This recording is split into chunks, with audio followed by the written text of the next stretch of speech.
Sky on Fire is a standalone queer fantasy set in a unique world, and it is Jenn Lyons' follow-up book to her breakout series, A Chorus of Dragons. But does it live up to the fabulousness of what that series was? Stay tuned to find out.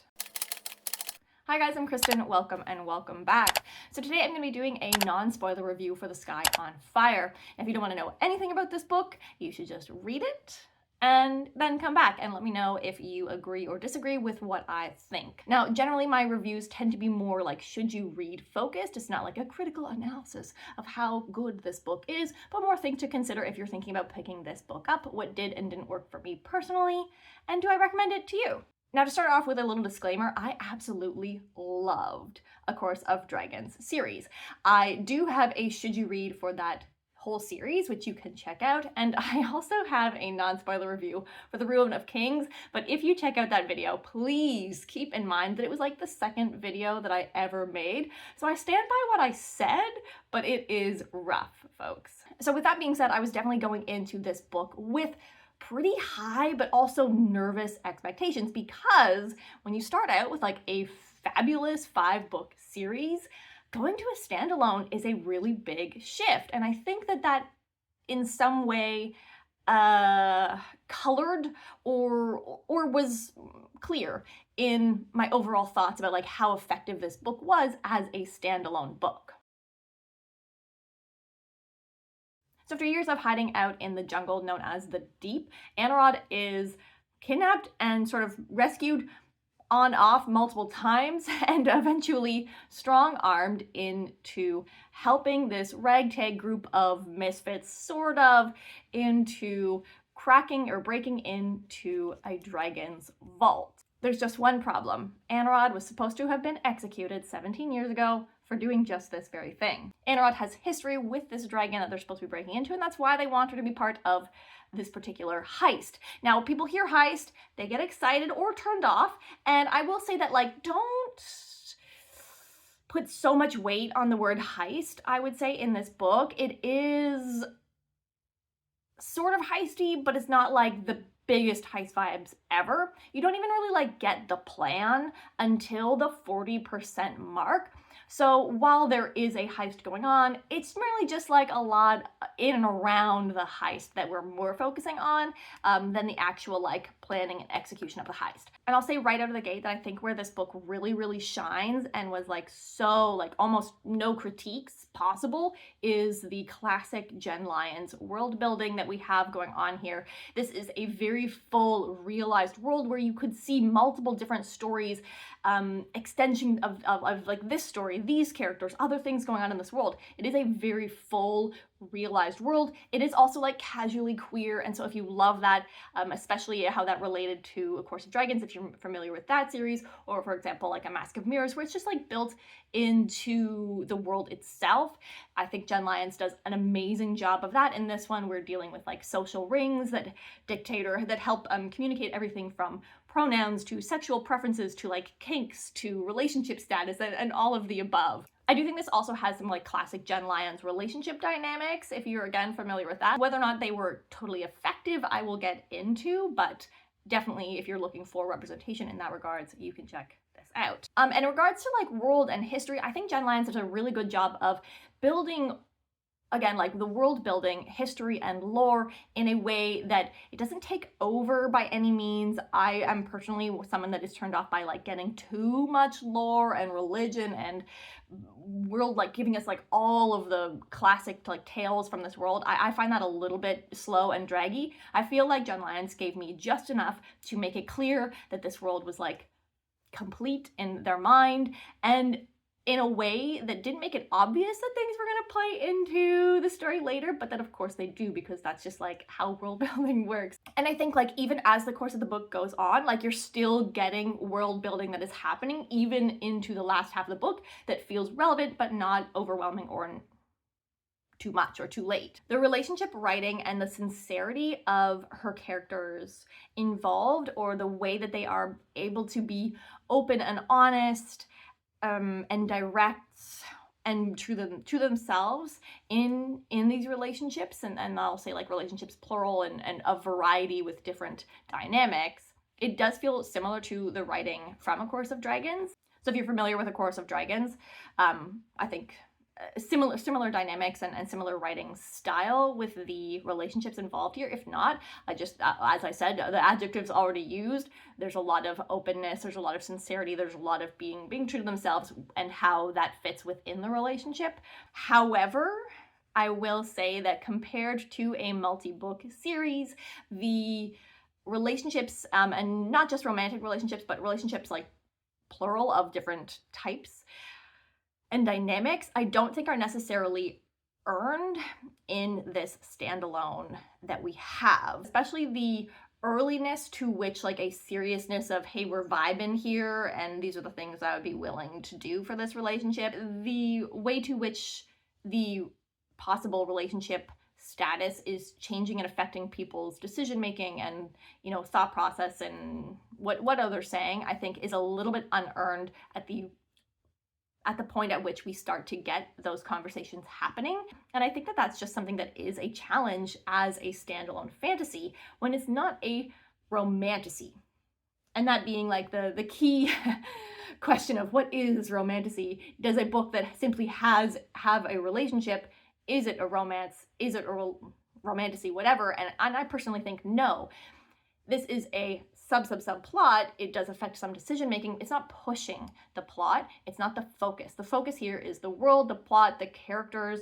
It's not about the relationship itself. And then because of that, you don't have that many words, that much page time dedicated to building this dynamic. If this was a book that was a romantasy where much more time and word count are dedicated to building that dynamic, different story. Obviously, you can do a standalone romantasy fantasy. I would love to see it. But this is not that. More time, more words, etc., or like percentage of effort is put into the world building and the history and the lore and the story. And therefore, the relationship doesn't totally, well, it works. I don't buy it as early as it's being sold to me. There is some polyrep here, and if you're wondering about like on-page depiction of things, I would say like, it's not the focus. There's like suggestions of what somebody might do had they more time and privacy, like that, which was also extremely reminiscent of a scene that takes place, I think, in like the 3rd or 4th book in A Course of Dragons. Maybe it's in the 5th book. So it is descriptive in that sense, in that like she's suggesting what she would do, but there is no other on-page just depictions, I don't think. Now, I actually like never feel like I have the vocab to explore thematic content in books with you here in these reviews. So I'm gonna like simplify things real down here and say that I think that this book did an amazing job of exploring power dynamics, especially as they relate to romantic relationships, as they relate to, let's say, like working relationships as well. And how those can be built into the cultural society. This actually is a great opportunity to tell you a little bit about the world. Maybe I should have done this earlier, but this is a dragon setting world where obviously these intelligent and powerful beings are at the top. They are not like these animal companions who are the submissive within a bonded pairing. They are the leaders in this society. They are the overlords, the powerful overlords of this society. There is like a very small element that is like a school kind of setting. It's like so brief, it's not the focus at all. Like do not think school, but it did like a very on the nose, like this isn't a lovey-dovey pairing where you're gonna find your soulmate dragon, or a dragon is gonna hatch and you're gonna find your soulmate. If you read Fourth Wing, this is the only comparison I'm gonna make to Fourth Wing. This is not like, please do not, I don't think this is like Fourth Wing, but if you read Fourth Wing and you're like, wow, that's actually like a very fresh and realistic depiction of what an intelligent dragon bonding would look like, where the dragons are actually in charge and they do the decision making. This is that, but where the focus is the fantasy and the world and the plot, not the romance. All the dragons have different like magical affinities, and then humans within this world that also have magic have to be either paired up with a dragon or they have to like enter into the religious order. They can't just like be free using their magic willy-nilly. The dragons have to have be in charge here. But there's like a flaw in the system sort of in terms of dragons going rampant, and that is where the humans come in. I will leave the book to do the rest of the world building there for you though. Jenn Lyons definitely does like magical artifacts, and I think that that is clear here in this book as well, in regards to like how magic and is built into the world. We have like, obviously the dragons have magic, some people have magic, but that's like kind of like through and connected with the dragon bonding, and then there are also some magical artifacts as well. Another thematic element that I think was done pretty well in terms of like the character exploration was the extent to which like our history and our decision making from the past is affecting us now. I feel like that's so common in books, but I do think it was nice to have a mature main character who is making like well-informed as well as trauma-informed decisions, not in like a bad way, in like a way that they're like trying to protect, but they have like some pretty traumatic history, obviously with this like you were supposed to have been executed situation from their past. And I think that that element of the character exploration was done fairly well. That maybe will bring me into the negative part of this review. So let's talk about some negatives, and then I will bring it back in with some positives to round out the rest of this review. So some negatives in terms of the characters, just because I was just saying that, I do think that the character of Anarod falls a little bit flat. She's not as unpresent in the book as, say, Dim from The Tainted Cup, if you are familiar with that book, if you have read that book. But she's also not like a big personality. And not that that's not a bad thing. It just kind of made her not feel... It's not that she didn't feel real. She just didn't feel like... She didn't have any pizzazz. She didn't have presence kind of in this book. She did not have a ton of agency. Maybe that played into it, but I also feel like that's actually, again, something that Kieran doesn't have in the first book, and you could definitely say that about a negative of The Ruin of Kings, is that Kieran does not have any agency in that book.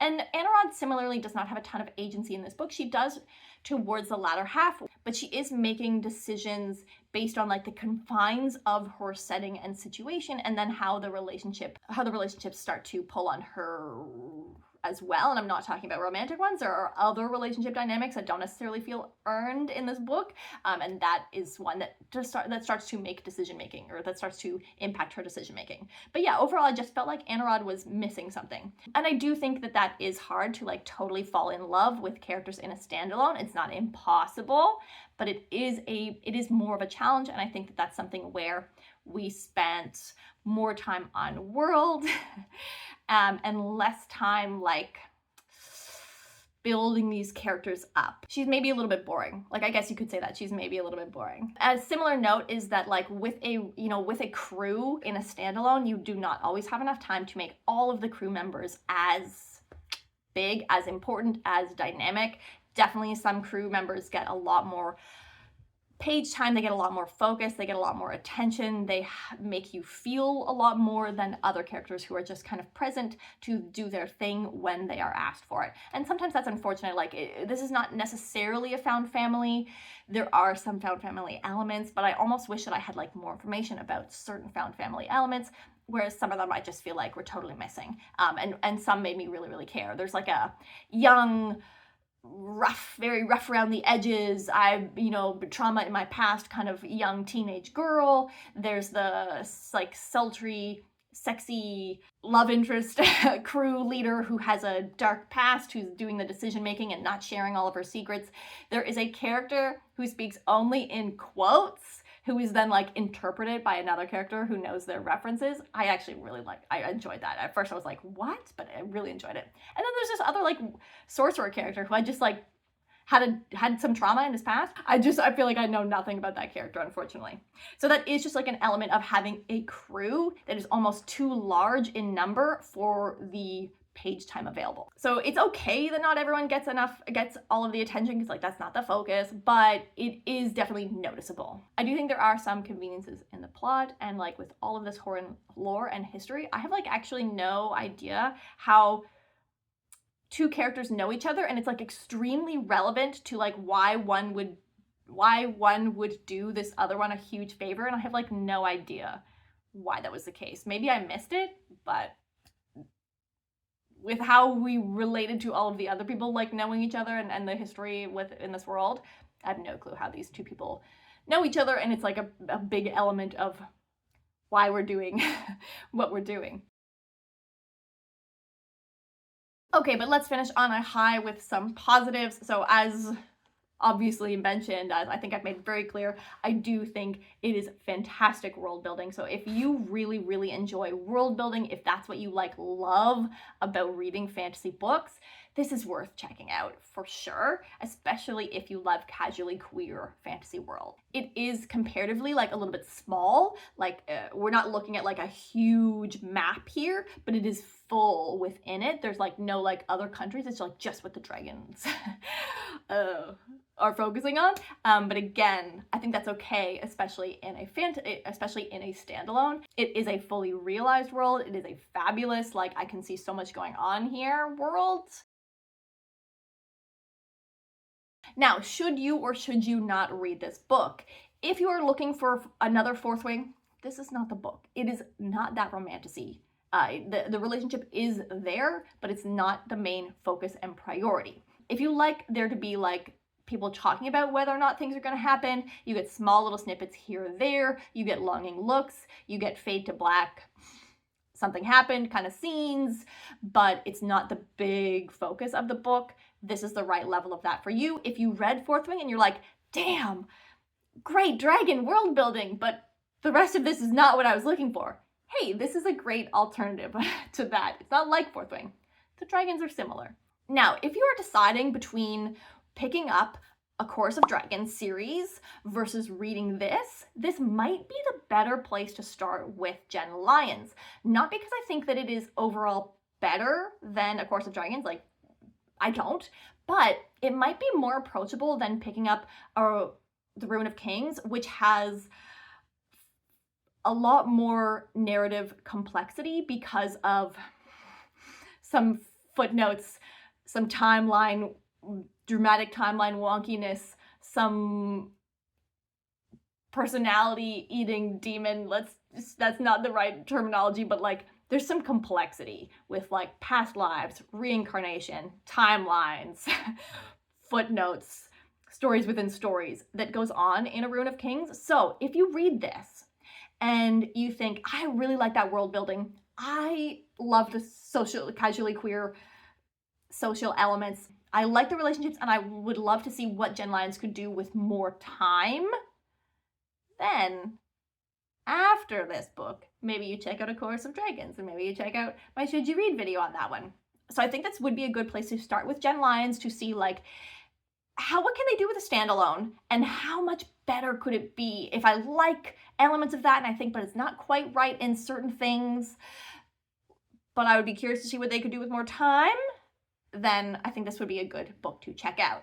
But go into this book knowing that the characterization is maybe not quite there, and that in the series you do get a lot more time. This book has a sort of low-ish rating on Goodreads, and I can understand that because I do think that the characters fall a little bit flat in that they don't really make you super invested and super care about what's going on if you're not here for all of the other things. Anarod is not the best anchor to keep you really, really hooked into this story. So if nothing else is working for you, I could totally see this getting lower. In fact, I think that I gave this a high 3, low 4 kind of a rating because even though there was so much of it that I loved, the characters just kind of aren't there for me, unfortunately. I feel like I would almost love to see a second look at this world, or even a second run through at this book, what could be done a little bit differently with some tweaking on the characters. I would love it, but I can understand the slightly lower overall rating here on this one. That is what I am thinking about The Sky on Fire. I would love to see more in this world. I would love to see more in the Chorus of Dragons world, and that is because I think Jenn Lyons just does such an amazing job of building worlds that seem so cool. And I'm someone who world building is not what I'm here for. I'm here for the characters. So the extent to which the world is so fabulous really, really says a lot about how I feel about Jenn Lyons' writing.